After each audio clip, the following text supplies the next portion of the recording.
आयत नंबर 184 में चंद मुकर्रर दिनों के रोज़े हैं। अगर तुम में कोई बीमार हो या सफ़र में हो तो दूसरे दिनों में इतनी ही तादाद पूरी कर लें। बीमारी में यानी कि ये छूट होती है, लेकिन मुझे बड़े अफसोस से कहना पड़ रहा है कि नहीं ही लोग रखते आजकल। अब जितनी कैटेगरीज़ कुरान में बताई गई हैं उनके लिए तो माफ़ी है कि यानी कि उनकी तो कुछ जेन्युइन रीज़न है। हट्टे कट्टे लोग, नौजवान लड़कियां नहीं रखती रोज़ा। तो मैंने इतना नोटिस किया, साथ पहले तो लिहाज रखा जाता था ना कि नहीं किसी ने रोज़ा रखा हुआ है तो हमने इसके सामने खाना पीना नहीं है अगर हमने नहीं रखा, यानी कि रोज़ादार की इज़्ज़त की जाती थी। तो अब क्या किया जाता है, कैन्स में पानी लेके लड़कियां घूम रही होती हैं जिन्होंने रोज़ा नहीं रखा होता, आम सरे आम खा पी रहे होते हैं, यानी कि कोई एहसास नाम की चीज़ ही नहीं है।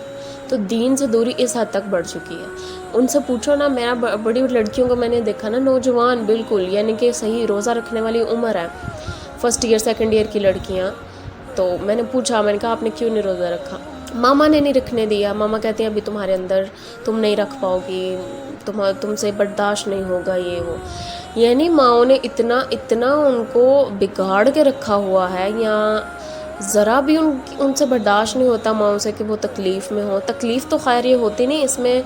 अगर ये रमज़ान का महीना आता है तो ये साइंटिफिकली भी हमारे लिए बहुत ज़्यादा फ़ायदा मंद है। साइंटिफिकली भी बहुत ज़्यादा इसमें हमारे लिए ही फ़ायदा है, जिस्मानी तौर पे, ज़हनी तौर पे, हर लिहाज से बहुत ज़्यादा इसमें फ़ायदा है। वो माओ की तरबियत में मुझे हैरानी होती है। वो कहती हैं कि नहीं मेरी बच्ची रख नहीं सकेगी, मैं ऐसे तकलीफ़ में नहीं देख सकती। वो यानी कि बच्चे के दिल में ये कॉन्सेप्ट पैदा कर रही हैं कि रोज़ा ठीक नहीं है, जैसे इसको एक सज़ा के तौर पे वो समझ रही हैं, जबकि ये फ़र्ज़ किया गया। तो जो तरबियत कर रहे हैं वालिदैन, वही सही तरबियत नहीं कर रहे। अब ज़ाहिर बात है मैं सबकी बात नहीं कर रही, बहुत माइनॉरिटी हैं या मेजॉरिटी हैं ये अभी तक मैं नहीं समझ सकी, लेकिन मौजूद तो है ना ऐसी ज़हनियत रखने वाले लोग। और आगे क्या बनेगा? अब ये तो वो वाले पेरेंट्स हैं ना जिनका कम से कम कुरान से थोड़ा बहुत वास्ता था। नेक्स्ट तो वो पेरेंट्स आ रहे हैं, ये जो टिकटॉकर्स हैं, डांसिंग और टीवी इंडस्ट्री वाले, ये क्या सिखाएंगे अपने बच्चों को? तो तरबियत का कितना बड़ा हाथ होता है इसमें।